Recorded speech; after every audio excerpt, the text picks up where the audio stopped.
What's going on, Chasers? Jordan Connect here with another episode of Embrace the Chase, where we are interviewing well over 100 entrepreneurs, authors, and speakers over the next year, just to kind of chase after them, learn what has made them successful, and see if they have any tips or advice that can help us along the way. And today, we have two incredible gentlemen here who are cryptocurrency experts. We've got Gary Gilgen, and then Damien. What's your last name, sir? Burbine. I love it. I love it. And I'm just going to pick their brains to death about cryptocurrency, so much so that you guys are going to learn an absolute ton. But go on ahead, introduce yourselves, gentlemen. How you doing? I'm Damien. I'm a recently made blockchain developer, math and physics teacher, and investor. Love And it. I'm Gary Gilgen, lifetime entrepreneur and cryptocurrency investor. I freaking love it. So let's just kind of start at the beginning. Can one of you, because I'm not going to do this justice, can you explain briefly what even is cryptocurrency? Because I know a lot of people are vastly confused. So there have been a lot of internet coins. Before Bitcoin ever existed, before the blockchain ever existed, there were companies that tried to make virtual currencies and distribute them and have people trade with them.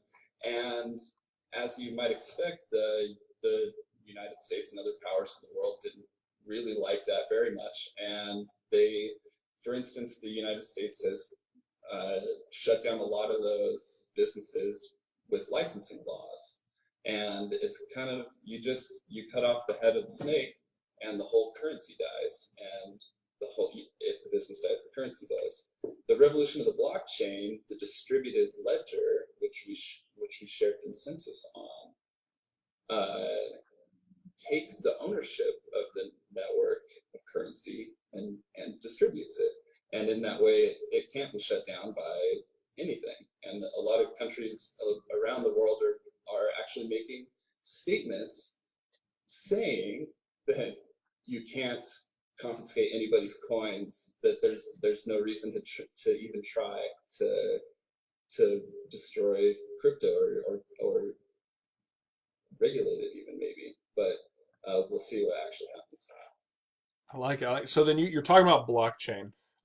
Let's start with that. We'll do that as the last definition, I guess. What exactly is a blockchain? Blockchain is distributed ledger that we share consensus on. When you participate in blockchain by buying into Bitcoin, which runs on its own specific blockchain, you have to, if you want to be a full user, you have to download the entire history of transactions. And that history of transactions is agreed upon by all the users who do this, and also who mine the currency in order to move the network forward, in order to create that consensus. So just so that I understand, when you say mining, is mining the actual, how do I word this? Is the blockchain a literal program or set of data that literally gets mined, or is it confirming transactions and that's how we get rewarded coin? A miner basically guesses if the next block goes in the chain. And if that miner is right, that block goes in the chain, it goes in, and the miner gets the rewards that were associated with the fees on the transactions on that block. In the case of Bitcoin, for instance. Gotcha. So essentially, a miner is someone that's a miner essentially is a computer that is verifying transactions, and it's also trying to, like Damien said, we're trying to discover the next algorithm within the next block. And once that algorithm is discovered, then the miner receives the tokens. But I mean, even what you just said really opened my. You see, my viewpoint is in evolution, and all technology is created for the conscious evolution of humanity. And so, for the past 2,000 years, humanity has been literally controlled by the information that it's been given by churches and by states.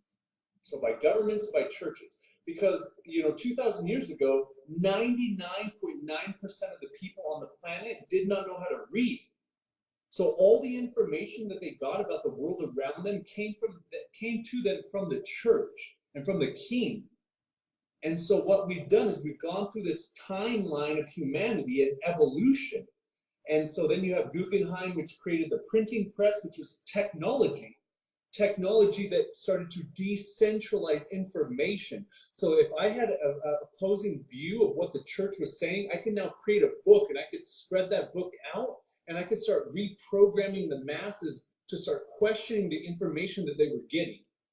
And then in about 1961, that's when the internet was first born. And then we have this next phase of evolution. And the internet has decentralized information to the point where every single person, we're recording this on my phone, so I went to grab my phone, I didn't have it. Every person in 2017, at least in America, has a supercomputer at their hands. And that supercomputer has a camera and a video recorder. So if Donald Trump or some other politician or someone that's in a high position of power is doing something that's corrupt, well, all we got to do is videotape it and put it on this thing called the internet, and it's decentralized information. But also what it's done is it's created a new language. Okay, you've got JavaScript, you've got CSS, you've got all these languages that people like me, I don't understand it, but I know that Damien understands these different languages. And that's how we express information, we pass information to help other people evolve, is through language. And so with blockchain, cryptocurrency and blockchain technology is the next evolution. It's the next technological evolution in the conscious evolution of humanity. And so where the Guggenheim Press and the internet decentralize information, cryptocurrency is decentralizing money. Because there's only really two ways that let's just call them the elites, have any way to manipulate the masses, through the information that you take in through your ears and your eyes, and through the money. Because money is a survival tool. With money, you can buy food, clothing, shelter, transportation, energy, everything you need to maintain and to take your life to the next level. Where if I have power over your money, Jordan, and I tell you how much your money's worth, what you can and cannot do with your money, I literally have control over your life. And so these technologies are evolutionary tools in the conscious evolution of humanity. And so the best analogy I've heard is that most people do not understand the details of how a jet engine works. But they will literally risk their life to get on a jet plane and travel around the world every day, having no understanding of how a jet engine works. Same thing with blockchain technology. I have no idea. I'm an investor. I'm a speculator, I'm a hedger. But as far as like techie type guy, and I'm a philosopher. I look at evolution, I look at things like that. Whereas like I have Damien on my team, which I give credit because Damien understands the language in which that technology works. And so cryptocurrency and blockchain technology, it's an evolutionary tool that is not only currently changing the planet and already has, but it is going to change the world over the next 5 to 10 years greater than any other technology that's ever been created by humanity. Because every technology, the press, the printing press, the internet, and cryptocurrency, every new technology is exponentially more powerful than the preceding technology. So cryptocurrency is the newest technology on the planet, and it's going to create more change, more freedom, more prosperity on the planet than anything that's ever been created in humanity. And I believe that is what we're doing here, is we're reforming our technology to adhere to a set of standards that's better, one that we agree upon in particular. And I think that because of what Gary's saying, that the most valuable things in this space will be the things that link us together, the ones that truly take humanity and evolve it, take the technology and evolve it. And those are the things I'm interested in, is how blockchain can do that for us, how sharing consensus of anything can help us do better at everything. There's no more lying. There's no more lying in the new world. There's total radical transparency. And that's good for everybody. Like, everybody's grasping onto their privacy and all this stuff. In the new world, the digital virtual world that we're... Oh, no. There we go. Okay. So in the new world that we're all a part of, there's radical transparency. So there is total privacy, yet there's total radical transparency. And that's what the blockchain does. Is it records everything that has ever happened, and it's verified through countless verification processes. So if I run a business in the new world, if I run a business and I'm a scoundrel, if I take advantage of people or anything like that, it's on the internet. Everybody knows about it, and everybody will be like, "Oh, I'm not doing business with Gary. He takes advantage of people." That's the world we're moving into, is where we can trust everybody. Because I believe that at our core, everybody wants love, everybody wants acceptance, everybody wants truth, but we're so afraid of one another that we put up these masks and these veils, you know? Whereas in this new world with radical transparency, it's like I know who to hang out with, who to talk to, and I know who's a scoundrel. And so it's already changing the world, and it's going to continue. I'm telling you, I just had a meeting earlier today. Just in the past month, I have seen this space grow more in the past month than over the past year and a half, because it's exponential growth. Rather than 1, 2, 3, 4, 5, it's 1, 2, 4, 8, 16, 32. So it's growing so fast. So a year from now, this space is going to be so radically different. So it's funny you mention that, because I want both of your opinions on this. To put this in perspective for a lot of you watching, what's there, like 8 billion people in the world now? The most recent statistic that I read, about 5 million people are active users in cryptocurrency. So a fraction of a percent of the world is even doing this. And to throw even more numbers into perspective, when he's saying it's 2, 4, 8, 16, 3 years ago, the total market cap of dollars invested in cryptocurrency was around $7 billion. As of the beginning of this year, correct me if I'm wrong, gentlemen, I think it was 17 billion. And as of yesterday, it's like 170 billion in 10 months. It's like, what are your thoughts on that? Because that's nowhere even near Apple's worth. And we're talking money, currency. Like, this is gonna... Microsoft is 700. And how long has Apple been in business? 1980, yeah. Yeah, so it's taken, I'm 35, so it's taken at least 35 years for Apple to get a market cap of 800 billion. I'm here to tell you, cryptocurrency as a market, I mean, we're talking 10 to 100 trillion dollars. And when you say 10 to 100 trillion, all right, granted, let's take a time out here. For everybody watching, I am not a financial planner. Do not take my advice. Do not take any of their advice. They are not financial planners. This is all our opinion, complete speculation, just our thoughts, okay? But based on y'all's opinion, what do you think the time frame would be for the currency market to hit a trillion, to hit 10 trillion, et cetera, et cetera? You think 3, 4, 5 years? It's going to take somebody actually making it accessible to people.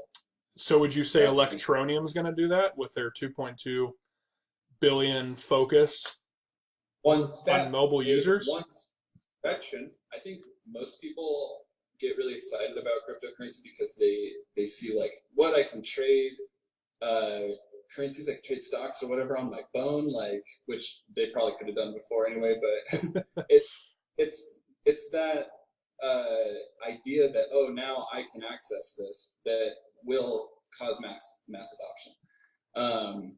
I think that in terms of dollars, like gold is a $9 trillion industry or something like that, right? Somewhere around there. That's not $9 trillion is a lot higher than 150 billion. Yeah. That's all I'm gonna say. But it's, again, going back to exponential growth. So this year alone, because I mean, your numbers are pretty spot on. So in the beginning of the year, we're roughly 17 billion.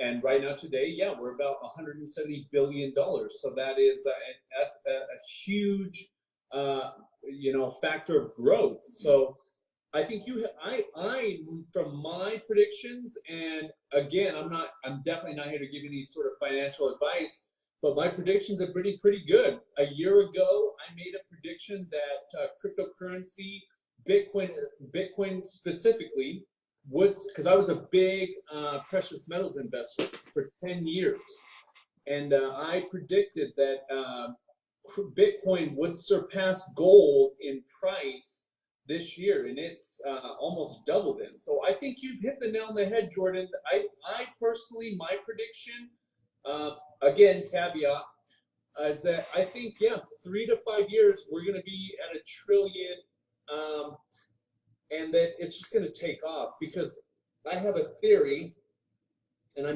did a presentation probably about 6 weeks ago on I have a theory that there's 3 phases of all technology.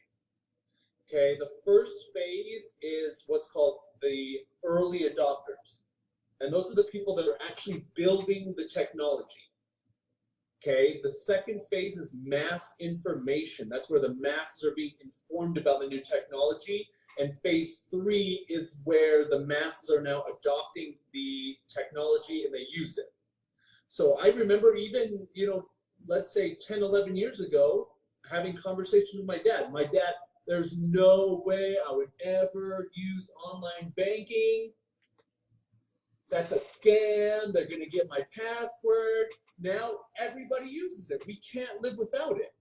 I remember my first cell phone was back even in high school, 16 years old. Nobody was talking about cell phones or anything like that. Now nobody calls them cell phones, but we cannot live without this technology. And so the same thing. And so every phase is half the time as the previous phase. And so the first phase was 8 years. We just started phase 2 this year. So this year will be roughly 4 years at the most, and then phase 3 will be 2 years. But to answer your question is, once we hit the exponential growth curve, there will be so much money, and I see money as economic energy, that where people will be cashing in 401ks, cashing in mutual funds as we get to that exponential growth, because they will get out of the old technology, which is the dollar, and they'll be rushing into the new technology, which is cryptocurrency. And so we're going to go from 1 trillion to 100 trillion overnight. So then, question for you. You talked about how you used to invest in precious metals. If you could help me understand this and even other people, my understanding is that an altcoin is an alternative coin to Bitcoin because it is the dominant coin. So essentially, its value, and I understand the values are factored differently with market cap, etc., but its value is usually, even on Market Coin or whatever it's called, that website, is backed by it's worth X amount of Bitcoin.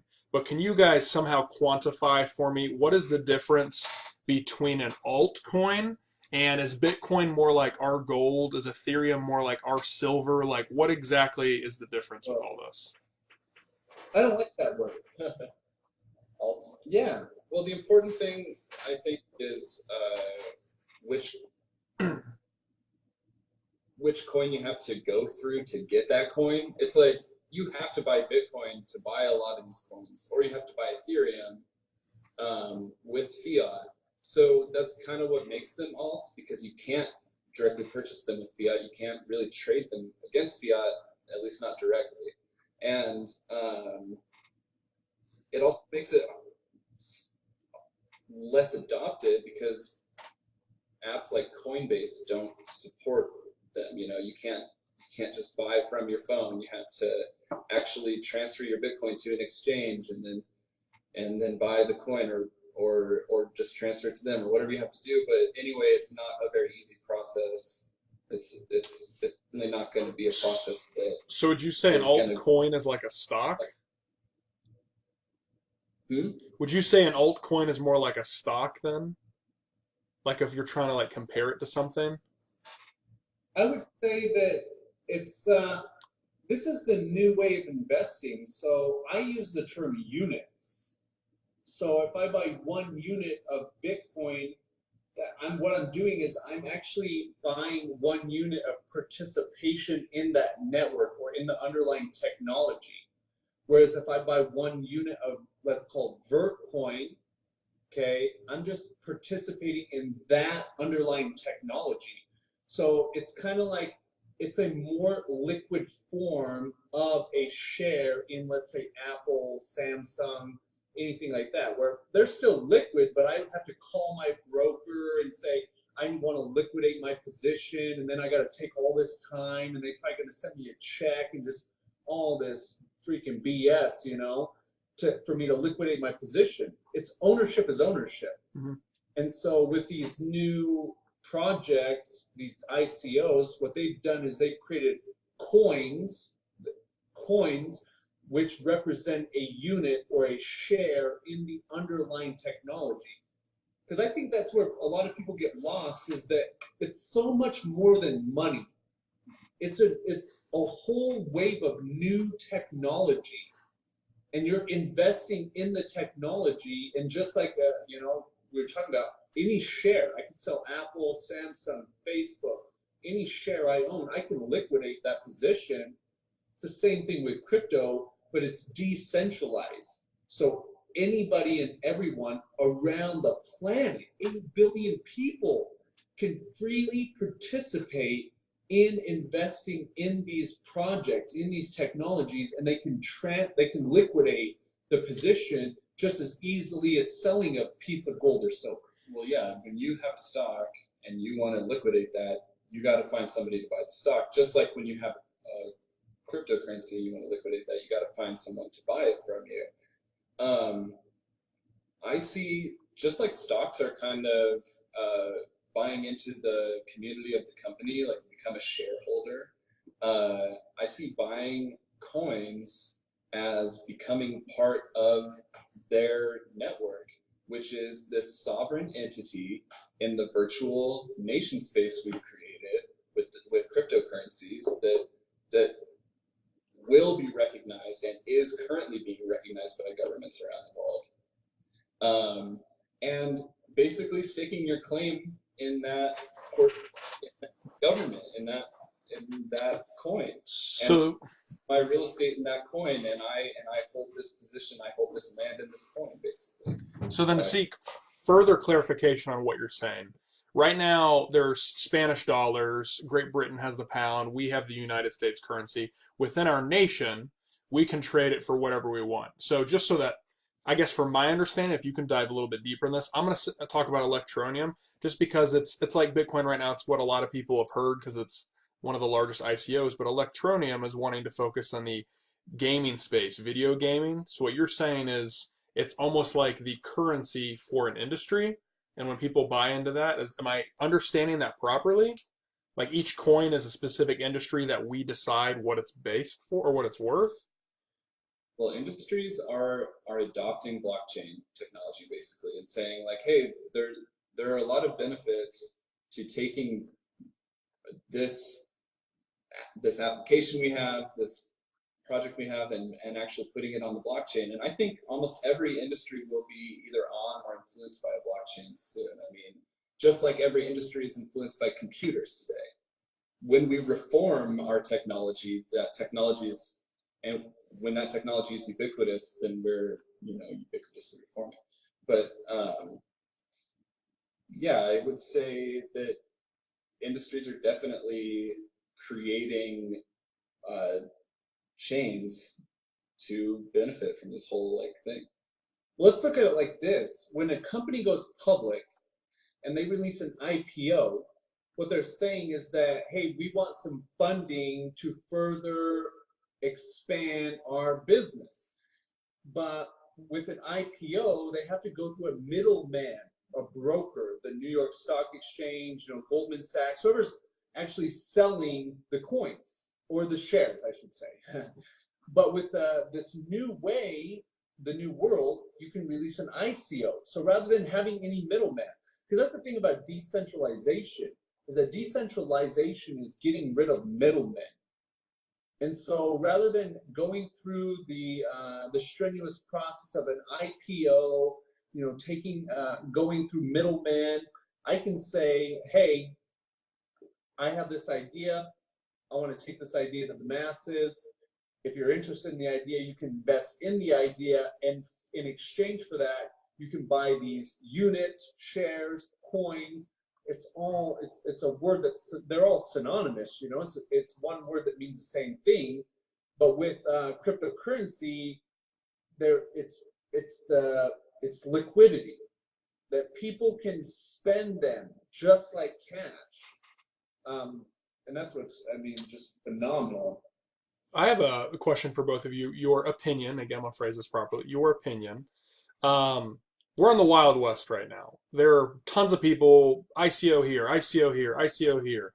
Do you all invest into ICOs? If you do, what are the things that you personally specifically look for?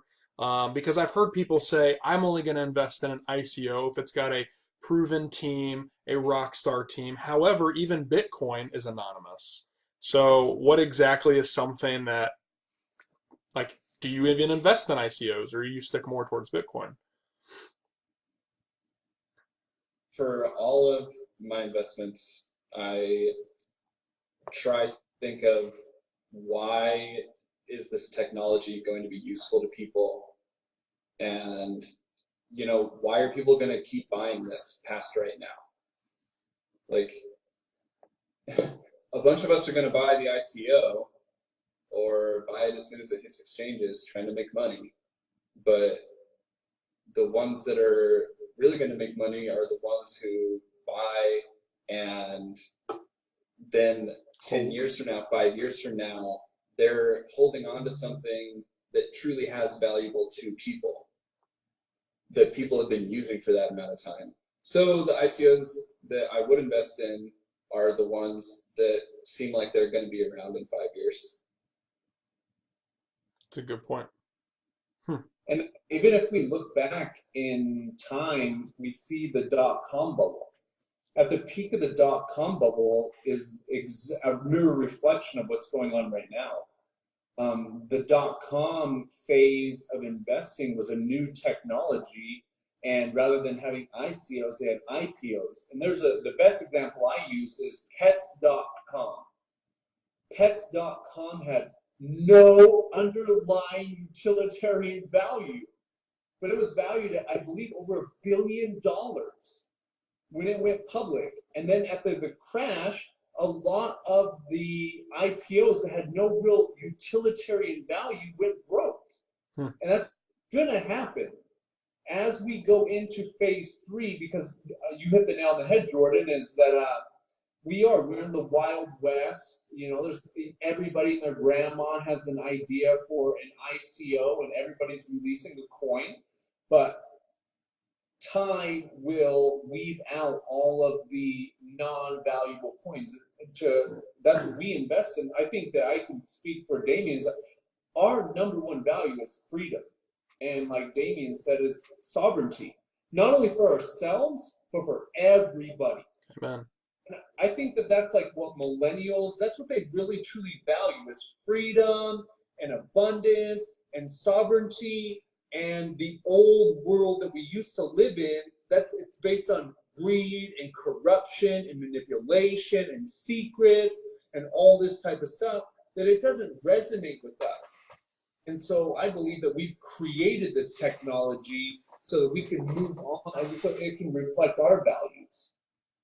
I have a dirty question to ask both of you because I know it's an industry that's kind of frowned upon. But I'm going to explain to you my understanding of it, and then I want you to either correct me or explain it differently. So, BitConnect and soon to be FConnect. Now, my understanding of it is, and for those of you who have no idea what I'm talking about, it's a lending software. You essentially take your Bitcoin, you give it to this platform in a wallet, they exchange it to their personal coin, so BitConnect coins, and then you have the option to lend it to them, and they lock your principal balance, and they guarantee you, it's not really guaranteed, but 1% interest daily. So essentially, if I give them 20 grand, at the end of 120 days, I have about $40,000. Now, here's my question for you all. When I first see that, that's sketchy. I've never seen that before because I'm in banking. My antennas are up, but at the same time, from my understanding of economics, it kind of makes sense because the price goes up when more people are buying and less of it selling. And if the platform itself is holding on to all of their own coins, because you lend it to them and they hold on to it, there's more people buying than selling. So in your opinion, is it even sustainable? Is this a Ponzi scheme? Is it something you guys shy away from? Or am I completely foolish and I don't understand how this works? I think we're going to be able to play like devil's advocate, so you go first. You look angry. Definitely shy away from BitConnect in particular, just because of the sentiment that it was not legitimate, that it was a scam. I mean, if people are thinking that, then might as well stay away.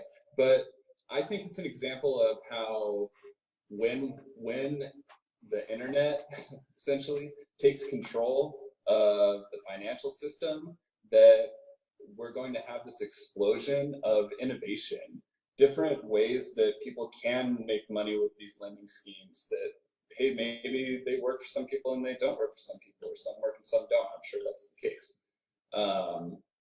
But in terms of BitConnect, I mean, I'm really unsure. I really don't know. Sure. I love it. Night and day. Night and day. Yeah.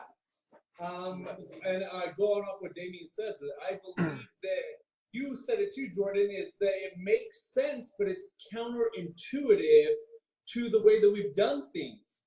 And as an investor and as an entrepreneur, I'm always looking for something that's going to produce passive income. So if I can, because me, I have a certain amount of cryptocurrency that I'm sitting on, and if I can actually use that and get a return on it, then I like that. And I believe that there is a growing trend. It's been growing for a long time, and it's very lucrative, and that's micro lending. Yeah. And I see BitConnect, Royal Coin, these type of lending platforms that are able to do micro lending, and they're able to just lending in general and in a decentralized form, I'd see that it is a phenomenal opportunity to just capitalize even further on the current space. I like it. I mean, I probably taboo, and Damien's probably going to judge me, but I also use BitConnect. But here was my thought process behind it. Put in my principal. Once I get my principal out and the daily interest payments, I take my principal and I run, because mentally I have my principal and now I'm playing with house chips. And if it continues to work for another 2 years and it grows to 100 grand, 200 grand, it wasn't my original investment to begin with. So that's just the way I look at it, in my opinion. I don't continuously fund like my retirement into BitConnect. I agree with you. That would be foolish because they could disappear tomorrow. But it sounds like you've done some calculating on it. And what did you say? It was roughly how many days until you had recuperated the initial principal? Well, it depends how much you put in. So I'm taking a huge risk right now and hoping to get the investment back, $5,000, get the investment back within 179 days. Now, the way that works is it takes probably about 3.5 months, closer to 4 months, for the actual principal to come back. And see, we actually own a decentralized hedge fund, and for me, it's too long. To me, long term in crypto is 30 days. So there are too many opportunities for in what'd you say? How long again? 5,000 you hope to recuperate the principal in how long? So the way the software broke it down, it's 179 days to get your principal released back to you, but you gain the principal back in interest-bearing payments. It was like 110 days then maybe. So I mean, I believe that there are opportunities every week. I mean, you're not going to hit a home run every time, but I mean, we're talking hundreds of percent ROI every week, every day. I mean, I'm sure I could pull up coinmarketcap.com, and there's a coin that got 100% return today. So for me, that is the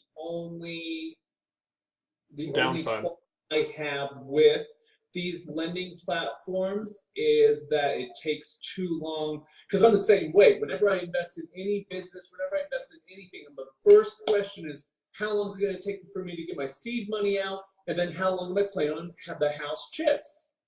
And for me in crypto, it's 100 days, 170 days. It's too long. I'm looking for, I mean, I've gotten, 500, 1,000% return in a weekend. So to me, it's too long. Well, it's no doubt that a bunch of people made money with BitConnect. I mean, it went up 100,000 people who were in it before made that money, and there are going to be a lot of opportunities in the crypto space because it's so new and so accessible to people to make that kind of money. And I mean, personally, I would rather invest than gamble. I would rather believe in the thing that I'm putting my money into, especially in the crypto space, than think like maybe this will work for 30 days and then I'll get my money out and then I'll be okay.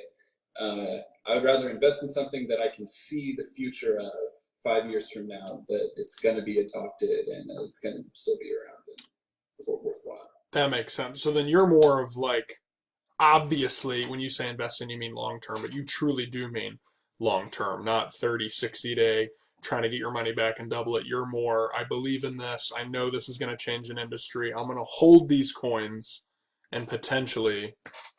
I don't think you have to always think that way, but it's definitely a safe way to get into it anyway, to maybe hold most of your portfolios. But the thing is, if you bought Bitcoin in 2013 on the spike, you had to wait until this year to make money on it. And there's no reason why we aren't in the same scenario now.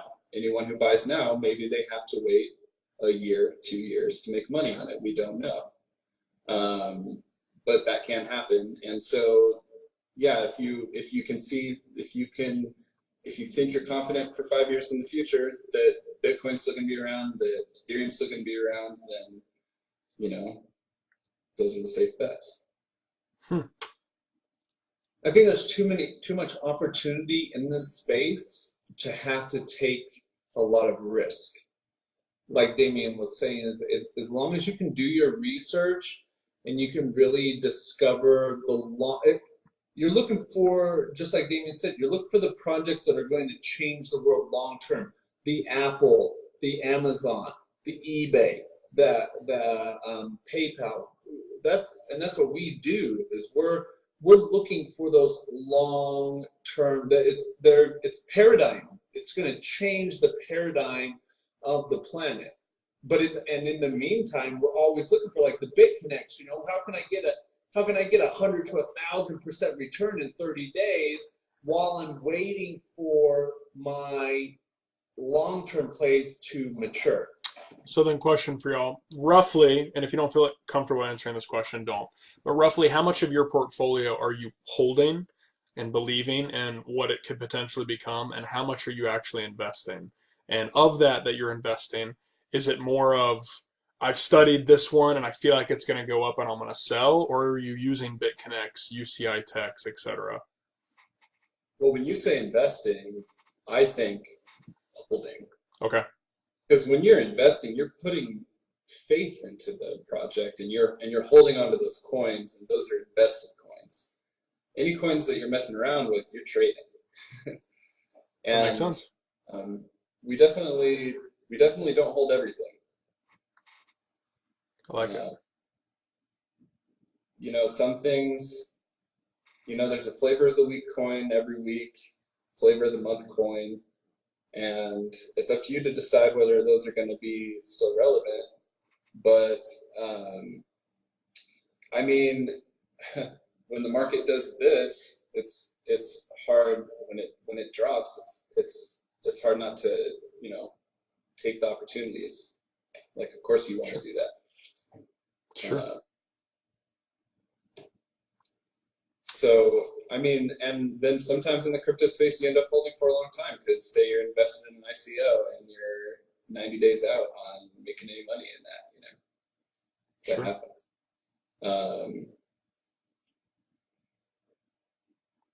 Anyway.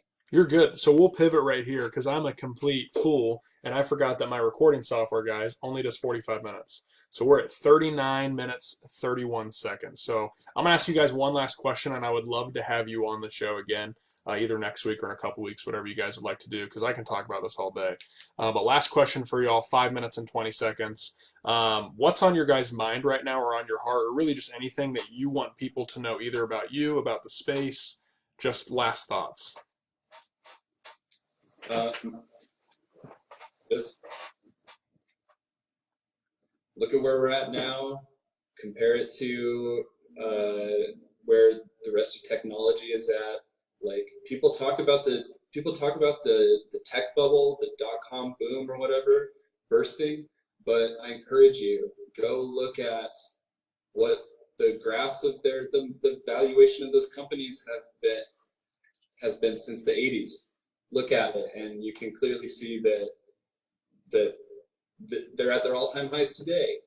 There's no such thing as the burst. So, you know, do your research. I like it. Yeah, and I guess mine would be that the world is changing faster than ever before. And 10 years from now, the world is going to be so radically different from where it is right now. So it's really time that we need to really start opening our minds. We need to start opening our hearts to the infinite possibilities that there are, that things can radically change in a short period of time.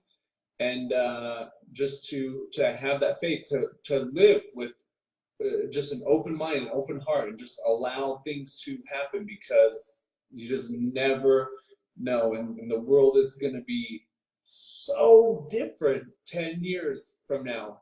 It's going to be nuts.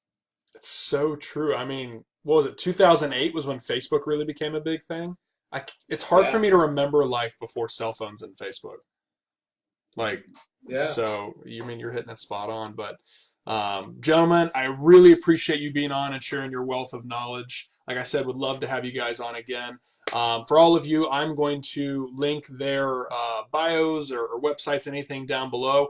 Definitely go check them out. Definitely go follow them, pick their brains. Awesome, awesome gentlemen. What you see here is who they truly are off camera. Classy guys. So thank you guys so much. I really appreciate you. And you all, I will see you next time on Embrace the Chase. Thanks, Jordan. See you.